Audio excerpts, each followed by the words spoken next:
This week, we explore Mljet National Park. With only 24 hours to explore, we jump on our bikes and set off to see what makes this Croatian national park so special. We'll share the costs and tell you, was it worth the adventure?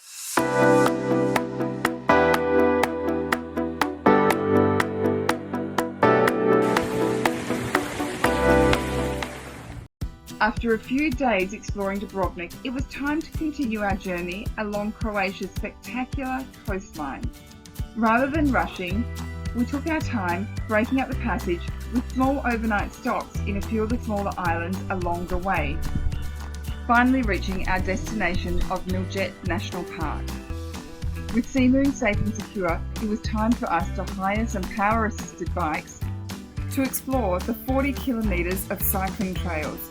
It's easy to see why so many visitors choose to explore this island on two wheels.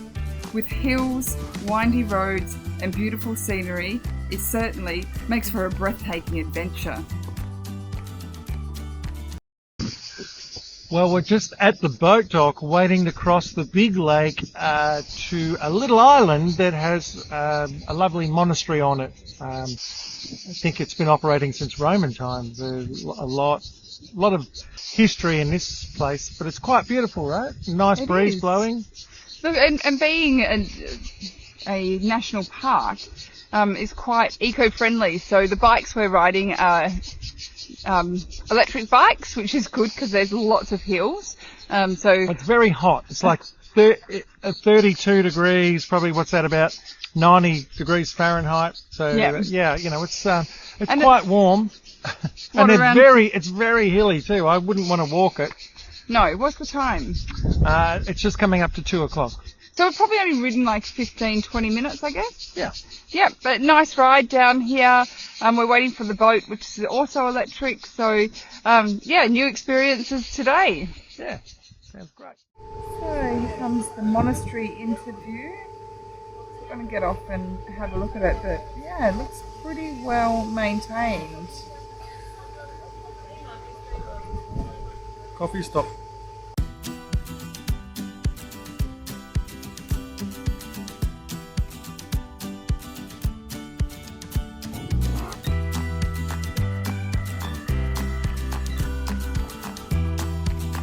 The island has been an important place for centuries. Benedictine monks established the monastery here in the 12th century, creating a peaceful retreat far removed from the outside world. The Romanesque church dedicated to St. Mary was built alongside the monastery and has welcomed visitors for more than 800 years. Over the time, parts of the complex were rebuilt during the Renaissance, creating the beautiful monastery we see today. The monks lived here for centuries, farming the surrounding land, caring for the island, and offering hospitality to travellers across the Adriatic. What strikes us the most isn't the history, it's the tranquility. Standing here today, surrounded by the pine forest, the clear crystal waters, it's hard to imagine a more peaceful place. I can definitely understand why the monks chose this island. It's one of those places that just makes you want to slow down. So we're taking a different boat back from the monastery, so a littler boat. Good old gasoline. Gasoline boat, diesel probably, yeah. A little bit louder, a little bit stinkier, but will get us across back to our bikes. So yeah, we are on a winner here. Electric boats must be on the fridge side. Well, there's 3 over there, but anyway, we won't judge, just as long as we can get back. Back on our bikes, we headed for one of Mljet's most popular attractions. The narrow channel connecting the Great Lake and the Small Lake creates a gentle natural current. It's affectionately known as the Lazy River.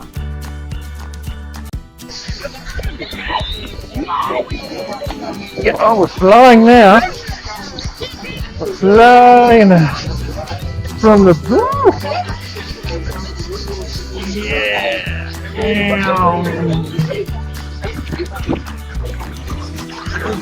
People on the way through. Oh no! Super chair.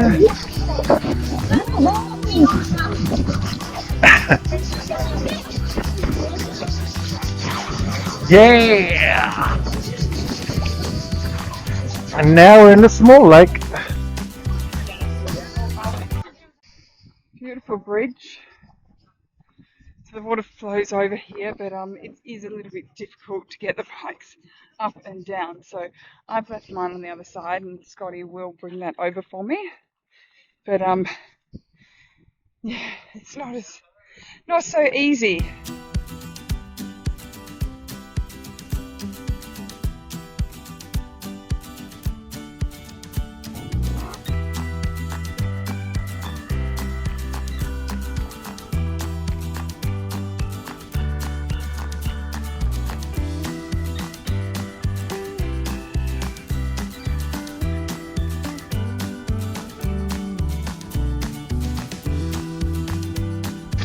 The last team to arrive may be eliminated. Someone thinks he's amazing a race. Okay, so we're in the other part of the river now. We're up. So the sea is that way, and the first river that we're in, or the first lake we're in, is that way. So Yeah. we're going into the big lake now. But it's like a lazy river. It is very lazy. I love this kind of action.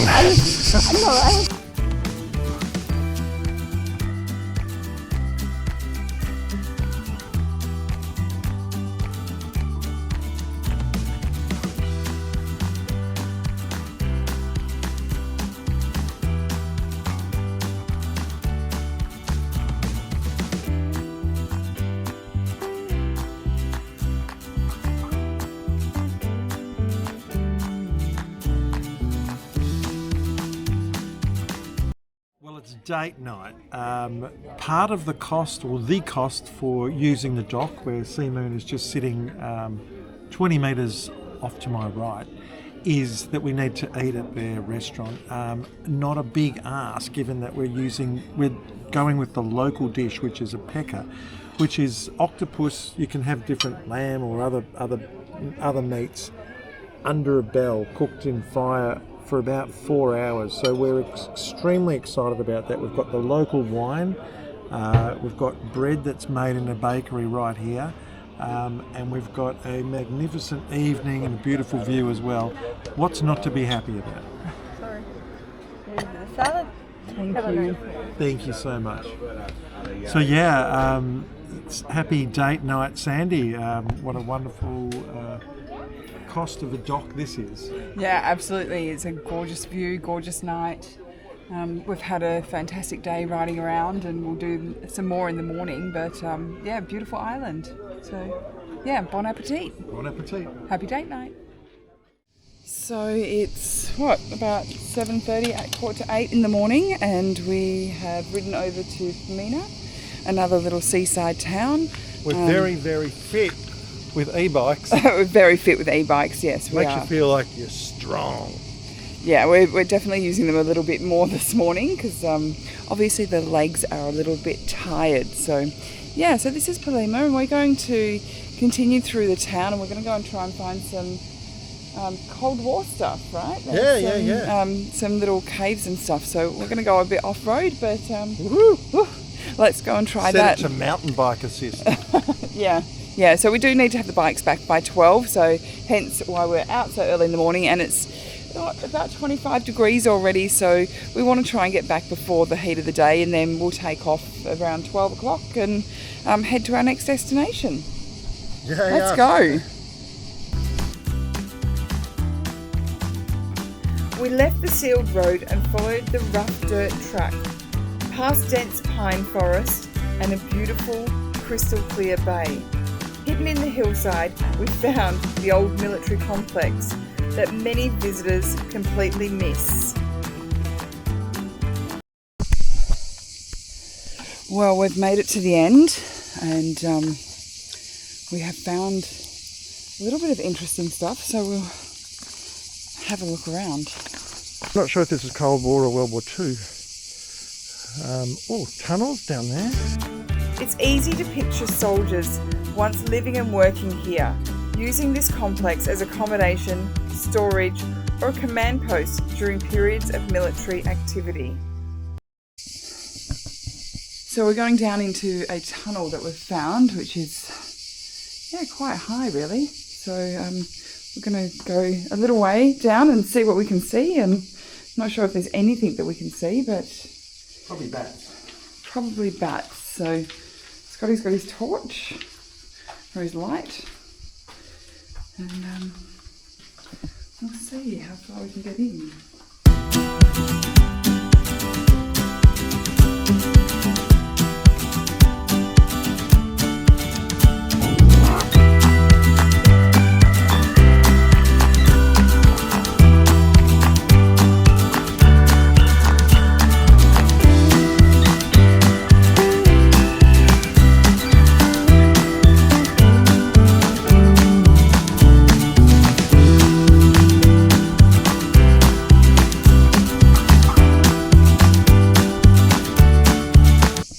As usual, when we take the less known path, we find some really cool things. So if you are coming this way, I would say bring a torch. Oh, bring a torch, but definitely come this way. It's gorgeous. Yeah, it's coming just to this past island. Pomena.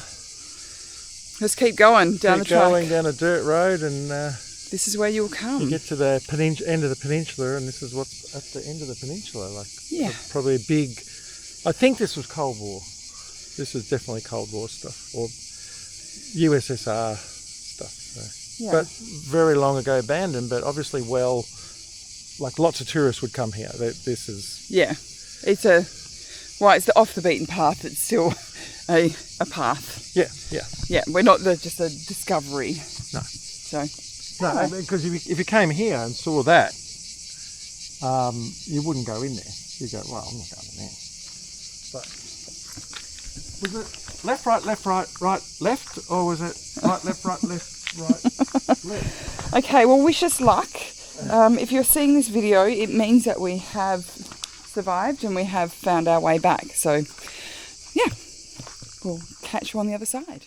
Well, we're back on board now and we have left the national park. And, wow, what an experience. That was just beautiful, absolutely beautiful. It was a very special experience. Yeah. And but one we wanted to unpack for you a little bit, because national parks in Croatia are actually quite expensive. Hideously, poisonously expensive, absolutely. So what we wanted to do now is just unpack each one of the costs and what we have to do. So let's start off with the national park fee. So anyone who comes to the national park, whether you're on your private boat or whether you catch the ferry across, or I'm not quite sure how else you'd get across there, but well, you can drive, because it's on the island itself. The southern part of the island isn't national park, so you can just hire a car and drive up there. There's no problem with that. But yeah, you enter the national park, you're paying a national park entrance fee. And that was €30 for us. So it can be a little bit cheaper online. So I believe it's €25 online. But for each of us, it was €30 for 24 hours. So from 12 midday to the following day, 12 midday was our checkout time. So 24 hours on the dot. And that was, €30 each. So that was €60 in total. Yeah. Yeah. Our next cost was the bikes. So there's a lot of different bike dealers there, but they seem to be all relatively the same price. Yeah, and there's a lot there, so you definitely won't miss out on hiring a bike. They have a surplus of bikes because we're peak season, right? So absolutely, there are heaps of bikes on the island, and they're all power assisted. So e-bikes, all power assisted bikes. So you can feel, you need to pedal them, but they certainly help you up the hills, and there's a lot of hills, so you definitely need that e-bike experience, right? There's about 40 k's worth of bike tracks. So so that was interesting. So they were renting bikes for 2 hours, because obviously some people just come onto the island for a couple of hours, but that was for €35 for 2 hours per bike. The next tier up was for 4 hours, and that jumped to €40 for 4 hours. But the next option was €55 per bike for 24 hours. So and which made a lot more sense for us, because we knew that we were going to do an afternoon expedition, and the following morning, before it got too hot, we knew we wanted to go out again. So rather than doing 2 lots of 2 hours, or really we were probably 4 hours or more anyway. So for us, definitely made sense for the €55 each option for the 24 hours. Yeah, so that was €110 all up just for the bike hire. 100% recommended, because as I said, there's a lot of hills, and the power assist on these things makes you feel like you're in the Tour de France. As an elite athlete, you just power up those hills, no problem. Yeah, you still do need to pedal. It's not like it drives you up there without pedaling, but it was much easier, that's for sure. Definitely. The next fee that they do charge for when you're taking your private boat, whether it's your private boat or whether you've chartered a boat and go in there, is $100 to anchor. So nothing else, no tying up to a wall or anything else. So just $100 just to anchor, for the privilege of anchoring in a bay. Yeah, now it's not a flat €100 either. That's not dollars, a euro. Yeah, euro. It's a tiered system. We are in the, I think it was 10 to 12 metre range. Over 12 metres was like 120, and it just goes up. Super yachts, I don't know, it was probably €1,000 or €2,000 a day for a super yacht. And there were plenty of super yachts in there as well. So I was amazed. I thought with those prices, there's going to be like 2 or 3 boats in there, but nope, it was packed. Yeah, and one of the things we did notice that there was people that had stayed a couple of days. So you pay for the day, and then you get up to lunchtime the following day, up to 12 o'clock. So I think technically you could arrive at 9 a.m. in the morning, drop the anchor, and then you wouldn't have to leave until midday the following day, and then it's just that one fee. For us, that would have been €100. Now, we did talk and discuss, obviously, when we were riding, we were talking when we could breathe. But we thought, these people mustn't be paying. Like, we haven't seen any park rangers. But we happened across a man from Sweden, another sailor that we stopped and talked to. He was on his morning jog, so it was day 2. And he told us that there was actually, sort of late afternoon, a little tender that came around, and they are not going to miss you. There's no fear that they're going to miss out on you, that you're going to get it for free. So definitely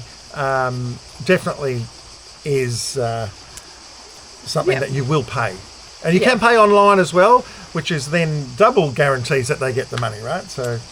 But what we did become aware of before we went is if you book into one of the restaurants, you can use their restaurant dock, and that is a free dock as long as you eat at the restaurant. So yeah, that's what we did, and you saw the lovely meal and the date night that we had, and that's quite a special thing. We don't go out very often. This is life for us, so it's not like it's, we're just on a week or 2 holiday. We're just like you at home. We cook dinner on board most nights, and we try and keep our costs down. So yeah, and the restaurants know, because they give it to you. They're obviously paying a fee to the national park as well, because the national park aren't getting the money. Yeah. So I don't know if they're going to pay €100 a night for the dock space or whatever the situation is, but they ramp up those prices as well. So because obviously they're paying, so it's not cheap to eat at the restaurants there. There's no getting out of this fees.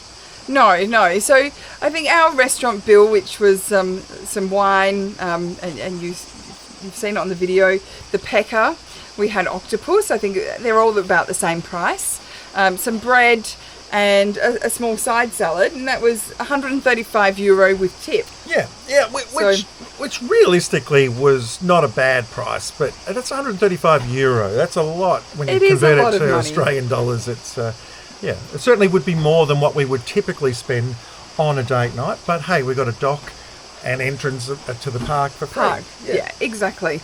So for us, the total cost for that 24 hours was €305, which works out roughly in today's conversion to about 500 Aussie dollars. Yeah. So for the 24-hour period, and we were in about 10 o'clock, and we left around about 11 o'clock. So it was probably 25 hours that we were in the national park. So I guess we certainly got use our money's worth. They didn't charge us for the extra bit, so that was good. But we we tried to get our money's worth on it. It is very beautiful, so but very busy. I was surprised. Yeah, there was a lot of people there, and the bikes were. A lot of those bikes were rented out, and the bikes were fairly new as well. And we were surprised how packed it became in the afternoons. Yeah. A lot of people didn't actually bring their boats in until 4 or 5 o'clock. When we were there at 12 o'clock, it was quite empty, and then by 5, 6 o'clock it was full again. So quite a surprise when you came back from the bike and saw how many people were around.